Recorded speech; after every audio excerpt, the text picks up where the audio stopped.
Hi folks, further to the review that I did on the Olight M2 SX Javelot, today we're going to have a look at what I think is another one of Olight's underrated products, the M2 UT Javelot. And I confess, when I first had this, I didn't like it, and I'll explain why in a moment. But since then, I've changed my view on it considerably. So let's talk through the specifications of that particular light first before we jump onto some other details. It doesn't have a turbo mode. I'll explain why in a moment.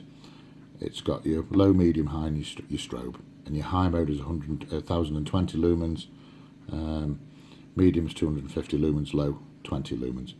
It can run off an 18650 or two CR123As.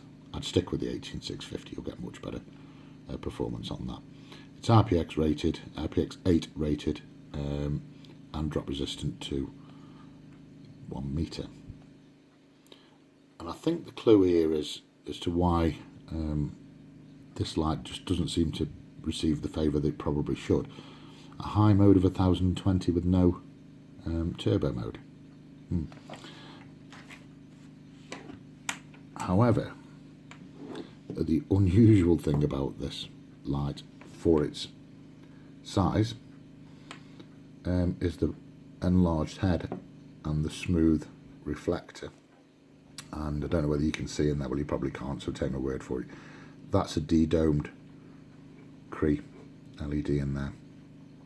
And the net effect of that will be, by de-doming the LED, it reduces the lumen output somewhat, about 20-30%, something like that.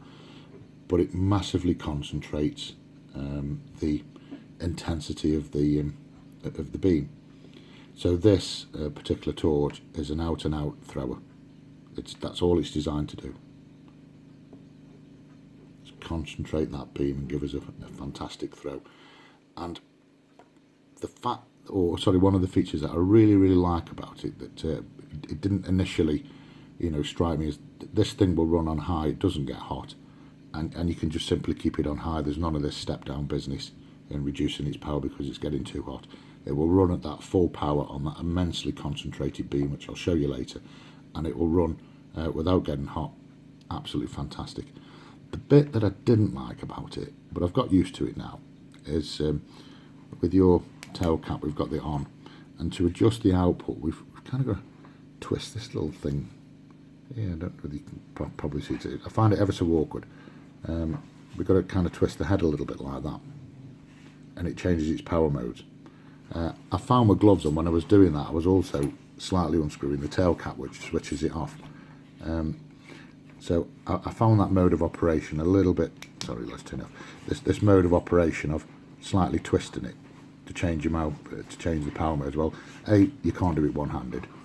It's a bit fumbly, particularly with gloves on, and it kind of put me off a little bit from it. But I have got used to it now, and it doesn't bother me.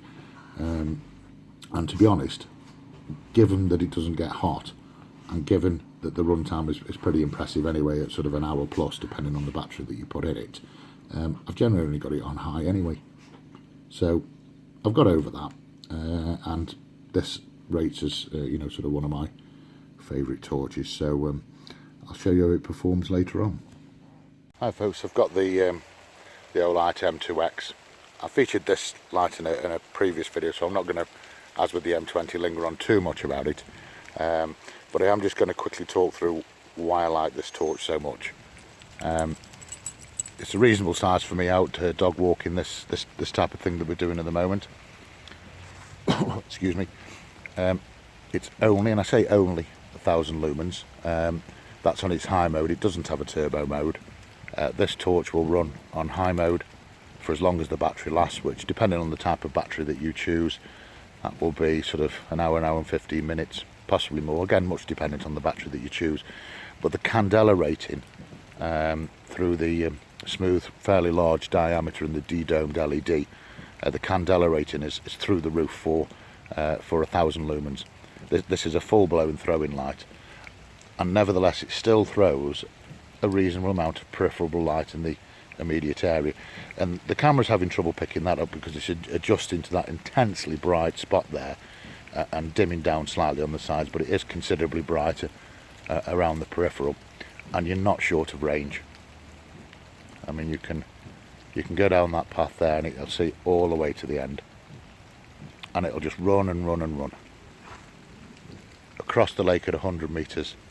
That's just lit up like a Christmas tree. A phenomenal little light, and that's about 150 meters. It's reaching that easy, and this torch will go a lot further than that. I just haven't got anything of any greater distance to show you. A fantastic little torch, and I think it's you just don't tend to hear so much about it today. I think it's underrated somewhat. Don't know whether you saw that. That was a fox in the distance there. Its eyes lit up. I can see it quite clearly. The only downside with this torch, which I mentioned a little bit earlier on, and I can't demonstrate it because I'm holding the camera in one hand, I can't cycle through the power modes, and that was what put me off it originally. But to be honest, nowadays I couldn't care less. I just use it on its turbo mode. I don't use the other modes. Sorry, beg your pardon, not turbo mode, on its high mode. I don't use the other modes. I don't need to. It doesn't overheat, doesn't drastically affect the battery life. An hour is more than sufficient for my needs. Okay guys, thanks very much. Later on.